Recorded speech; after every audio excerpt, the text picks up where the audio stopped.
네, 반갑습니다. 대원장입니다. 지금은 제가 입시를 배우러 대치에 가고 있는 중. 인천에서 항상 대치를 가는 길은 멀고 그 중간에 막히는 구간들이 있거든요. 그 광명 쪽에서 한번 막히고 양재를 지나서 그 한티를 지나서 선릉 쪽으로 가는데 한티역 위에 있는 도곡 렉슬이 항상 막힙니다. 거기는 갈 때마다 진짜 이런 표현을 써도 될지 모르겠는데 밀어버리고 싶어요. 이게 영상을 매주 찍고 싶은데 뭔 일이 자꾸 터지고 제 나름대로도 정신이 없어서 이거를 어떻게 매주 찍죠? 이걸 어떻게 매주 하죠? 유튜브 하시는 분들 정말 존경합니다. 그리고 저는 그냥 노가리 떨듯이 이렇게 영상을 좀 남겨보려고 기록용으로 브이로그를 해보겠다고 했는데, 기획도 주제 잡고 기획하는 것도 이게 보통이 아닙니다. 생각보다 그냥 찍으면 되긴 하거든요. 사실 그냥 찍으면 되긴 하는데 은근 빡세요. 은근 빡세고 이런저런 생각할 것들도 좀 많고, 그리고 또 이게 쉽사리 못하는 것도 있는 것 같아요. 이런 거에 남겨도 되나? 이 정도 기록을 남겨도 되나 싶은 그런 것들도 좀 있는데, 그냥 혼자 두서없이 주저리주저리 하는 거니까, 그 주저리주저리 하는 가운데 또 괜찮은 것들 있으면은 건져서 올리는 거니까요. 너무 이렇게 잣대를 높게 보지 않으셨으면 좋겠고, 오늘은 이제 무슨 얘기를 할까 고민하다가 저희 학원에서 시험 대비를 어떻게 하는지, 이제 저와 또 다른 과목 선생님들이 어떻게 시험 대비를 하고 있는지, 또 간단하게 제가 맡고 있는 고등학교들 특성, 중학교야 당연히 100점 받는 거니까 특성을 좀 같이 살펴보려고 합니다. 일단은 저는 이 학원에서 현강을, 이건 개인적인 생각이긴 한데 이게 맞다 틀리다가 판단할 수가 없습니다. 이 사람마다 생각하는 게 다 다르고 가치가 다 다르기 때문에, 저는 학원에서 하는 이 현강 자체는 강사들이 좀 좋은 거지, 학생들 입장에서는 그 외에 또 복습해야 되는 거기 때문에 방향을 아예 좀 바꿨습니다. 사실은 방향 처음 바꾼 거는 학교 수가 워낙 다양한데 범위가 겹치는, 저희 동네는 학교가 다양해도 범위가 겹치는 부분들이 좀 있었어요. 학교별 반을 운영할 수가 없는 상황이었어요. 인원이 그렇게 많지 않았기 때문에 이제 제가 제안했던 게 뭐냐면, 내가 미리 영상을 촬영해서 올릴 테니 너네가 보고 공부를 해오면 나는 그 수업에 대해서 피드백과 질문을 좀 받아주겠다라고 얘기를 했었어요. 그랬더니 그렇게 해온 게 벌써 한 몇 년? 제가 인수 받고 나서는 쭉 그렇게 했었으니까 그렇게 한 4, 5년 정도를 꾸준히 했던 것 같아요. 이제 처음에는 그냥 링크 따서 주는 거였는데 어느덧 카페를 운영하고 카페에 아카이빙을 하고 있는 정도로 그렇게 좀 운영을 하고 있어요. 학생들의 역량 자체가 좀 다르잖아요. 어떤 애들은 많이 하고 어떤 애들은 적게 하고 하는데, 많이 하는 친구들은 빨리 하고 회동을 도는 게 맞고요. 역량이 안 되는 친구들은 주중에 이제 자주 부릅니다. 자주 불러서 점검 정도는 해야지 하고서 계속 점검을 시켜요. 약간 계속 반복되는 루틴이죠. 근데 또 요번에는 어떤 케이스의 학생이 등장을 했냐면, 요번에는 일주일 내내 학원이 차 있어서 저와 함께 주중에 보충할 수 없는 친구가 발생을 했습니다. 고3인데 범위가 더럽게 많아요. 범위는 많고 내용은 어렵고 점검할 건 점검해야 되고, 문제는 제 시간 내에 점검이 안 됐을 때 그게 없다. 그 학년의 다른 친구 같은 경우에는 주중에 나와서 좀 열심히 채워가지고 거의 한 90% 이상 그 해당 범위, 그러니까 한 번에 해야 되는 해당 범위의 90% 정도까지 좀 완료한 것 같은데, 나머지 한 친구는 실력이 좋은 친구긴 한데 점검이 좀 안 됐어요. 그래서 본인도 다른 요일에 일찍 오게, 다른 다른 요일이라고 하는 게 자기가 나오는 다른 날, 그러니까 이제 다른 수강일에 와가지고 열심히 하겠다라고 얘기를 했는데, 월, 화, 수, 목, 금, 토, 일이 진짜 학원이 꽉 차 있는 친구예요. 그래서 시간 내에 해놓지 않으면 답이 없는, 근데 그 친구가 못하는 친구 아니거든요. 모의고사 봐도 1등급 나오는 친구인데도 막상 저희랑 점검하다 보면 잘 안 되는 부분들이 좀 있는 것 같아요. 이 개인마다 역량 자체가 좀 다르기 때문에 그 역량에 맞춰서 저희가 좀 개별적으로 케어하려고 노력을 많이 합니다. 당연한 얘기지만 안 되면 남기기도 하고요. 남기었다 안 되면 다른 요일에 부르기도 하고, 안 오면은 네 인생이니까 라는 태도긴 하지만, 보통은 제가 학생들을 이제 받을 때 저희의 의견에 잘 따라주는 친구들을 주로 입학을 많이 받기 때문에, 개인 주장이 강한 친구들은 제가 중간에 그냥 좀 소리하고 보내는 편이에요. 점검이라고 하는 거는 사실 별거 없습니다. 점검이라고 하는 거는 해석 점검, 그러니까 문장을 제대로 해석할 수 있느냐 없느냐에 대한 구조 해석 점검하고, 요즘 이제 새로 시작한 거는 클리닉지라는 이름으로 해서 논리 구조라든지 아니면 글을 요약하는 거라든지 이런 사고력에 대한 훈련을 좀 진행하는 것 같아요. 그게 왜 그러냐면, 요즘 수능에서 제가 지문을 보면서 느끼는 게 뭐냐면, 단순하게 글을 읽고 해석하는 지문이 아니라 그 표면 안에 있는 숨겨져 있는 그 논리 구조를 좀 찾아야 되거든요. 그래서 학생들한테 내신 대비뿐만 아니라 수능을 위해서도 글의 내용을 파악하는 것이 좀 중요하겠다라고 해가지고, 별건 없고 글을 한 줄로 요약하는 훈련하고, 그리고 글의 논리 구조를 좀 펼쳐봐라 라는 훈련들을 좀 진행을 하고 있어요. 그러니까 로직 플로우를 제가 안 만들어주고 본인들이 스스로 좀 만든 다음에, 그 다음에 제가 만든 로직 플로우랑 비교하면서 오답을 수정하는 방식으로 진행을 하고 있습니다. 저는 시험 기간 때는 출석 체크 안 합니다. 당연히 와 있어야 돼요.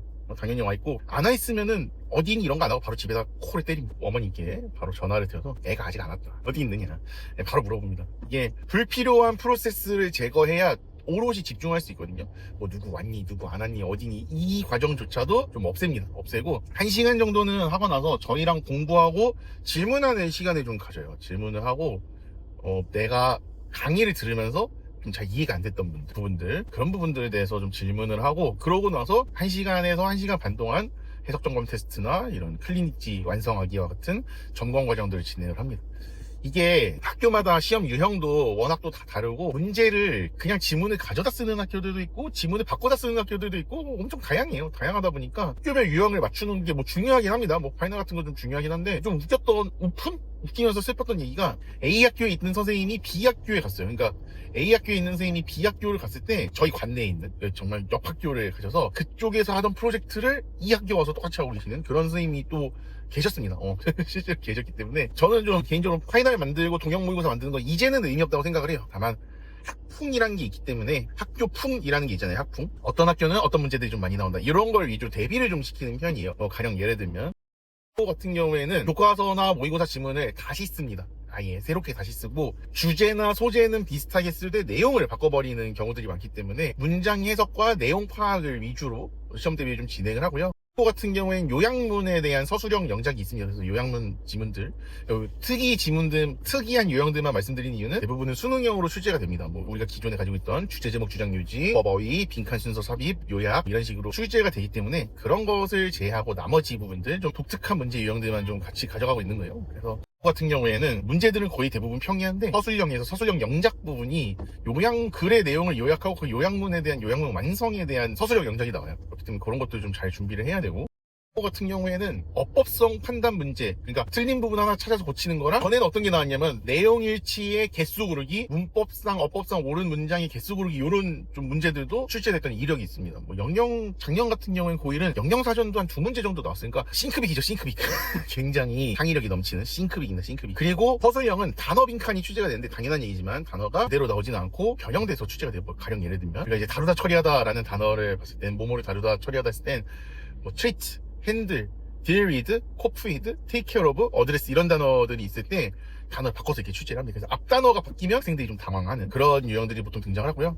또 요즘 1학년은 좀 쉬워진 것 같아요. 그냥 서술형 영작 없이 그냥 깔끔하게 단어랑 어법 빈칸, 어법 틀린 거 보기 골라서 고치기 정도인 것 같아요. 근데 이제 뭐가 양이 좀 줄었죠. 예전에 비해서는 양도 줄고 좀 합리적인 시험 대비와 합리적인 범위가 된 것 같아요. 그래서 학교별로 유형 자체가 다 다르기 때문에 저는 약간 컨셉이 이 지문을 잘 공부해서 여기저기 다양하게 응용하자가 컨셉이거든요. 지문을 정확하게 알고 있으면 정확하게 해석하고 있으면 뭐 이게 주제가 나오든 함축 의미가 나오든 어떤 유형이 있어서도 다 대비할 수 있는 그런 시스템을 좀 만들고 싶었는데 제가 지금 하고 있는 게 약간 그런 모습을 추구하고 있습니다. 그리고 실제로 관련된 문제들도 좀 많이 풀고 제가 문제 여기저기서 많이 가져오기도 하고 그런 문제들을 많이 가져왔을 때 학생들이 다양하게 연습할 수 있도록 좀 제공을 해주는 편이에요. 그래서 어느 정도 지문 점검이 끝나고 나면 뭐 워크북이라든지 뭐 여기서 워크북이라고 하면 뭐 빈칸 어법 선택 뭐 이런 거 어법상 오류 고르기 같은 거 그런 거나 뭐 해당 범위에 있는 응용할 수 있는 변형 문제 같은 것도 좀 제가 준비를 하고요. 또 제가 아인카라고 하는 커뮤니티 스텝으로도 있고 지금 현재도 변형 문제 출제위원으로 참가를 좀 하고 있습니다. 학생들한테 좀 빨리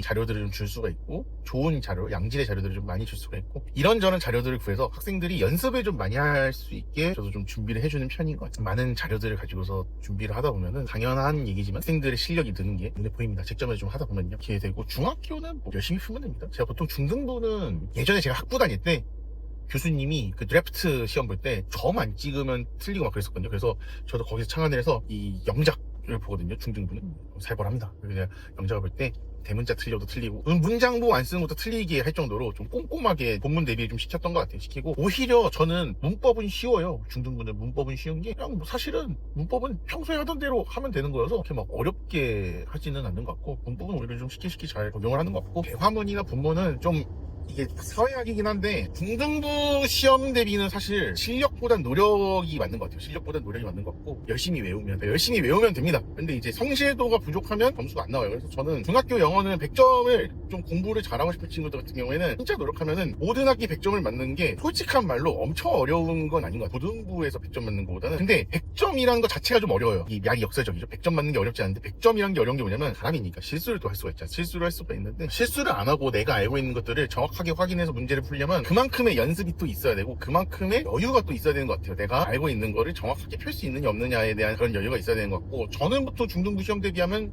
적게는 한 달에 1000문제 많게는 한 1500문제 정도 푸는 거 문제 수로만 봤을 때 근데 이게 되게 단순한 게 뭐냐면 하루에 30문제 풀면은 한 달이면 900문제 문제집 한 권 풀면은 한 4,500문제 나오고 거기 학원에서 실전 문제 풀고 점검하고 뭐 하면 한 4,500문제 나오면은 푼 게 정도 금방 풉니다. 근데 이제 그런 건 있는 것 같아요. 그러니까 풀도록 만들 수 있느냐 없느냐의 관점인 것 같아요. 누구는 어떻게 첫 문제를 풀리냐 야, 뭐 한 400문제, 200문제 풀어도 되잖아. 그러기도 한데, 걔가 문제를 푸는 과정이 단순하게 그냥 문제만 푸는 게 아니라, 이제 실제 세트처럼 문제를 주고, 시간을 재고 문제 풀리고, 약간 요런 저만의 약간 그런 것들이 있어요. 그렇기 때문에 학생들이 진짜 앉아서 땅 하고 1번부터 1000번까지 푸는 건 아닙니다. 걱정 마세요. 그런 무식한 짓은 안 합니다.